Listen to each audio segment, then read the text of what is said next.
Hey guys, just doing a quick update. Hadn't really planned on this one, but my original plan sort of got derailed.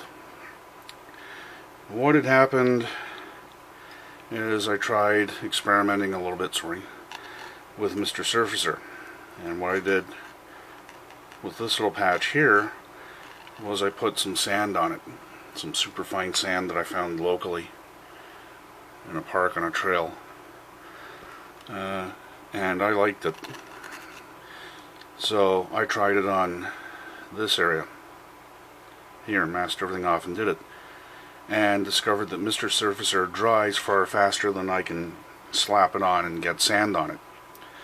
So I ended up with this whole section having massive bald patches with no sand on it, and it took several days with a chisel blade, X-Acto, and some sandpaper to take the worst of it off.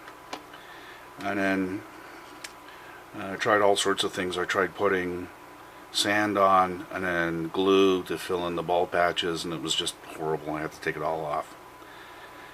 So what I tried and what worked was some thinned down white glue. This is it, about 3-4 hours old. It's the Woodland Scenic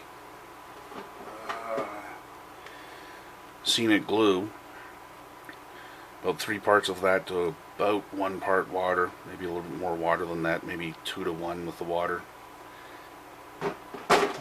Painted that on with a brush and then poured the sand over top and let it dry for a couple of hours, and I've just knocked it off now. So that's the result I've gotten. It's probably a bit coarse for the scale. It doesn't concern me much. What I am going to do now to sort of lock this all in place, I'm going to let this dry for a day or two, because it is white glue, and I'm going to put some more Stynol res over top, which should lock it in a little bit better, and it should also soften the texture a little bit, and then we'll be on to paint. But yeah, this is what I used. Let's see if we can do a better shot of it. It's a very, very fine sand. Now this is unfiltered and unstrained, because that's what I scooped it up in, was that toad, or whatever you want to call it.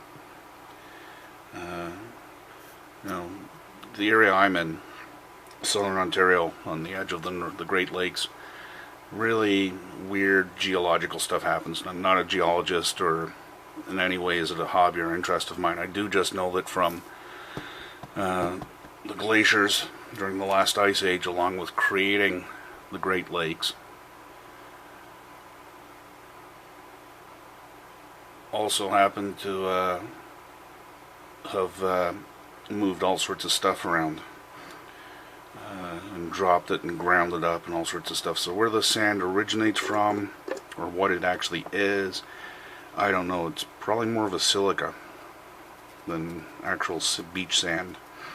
I found it on a trail on the edge of a river, but not what you consider against the edge of the river. It wasn't a beach type thing for the river.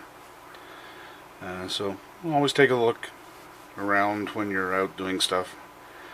You'd be surprised what's around, and in a couple of days hopefully this will dry. I'll get the Stynol res, the second coat on over the top, and we'll get some green on there, and I'll probably do another update at that point. Anyway, so if you're wondering what happened to this, yeah, it was a couple of days of just undoing what took less than an hour to do. That's the way it goes sometimes. Anyway, live and learn. Enjoy your hobby.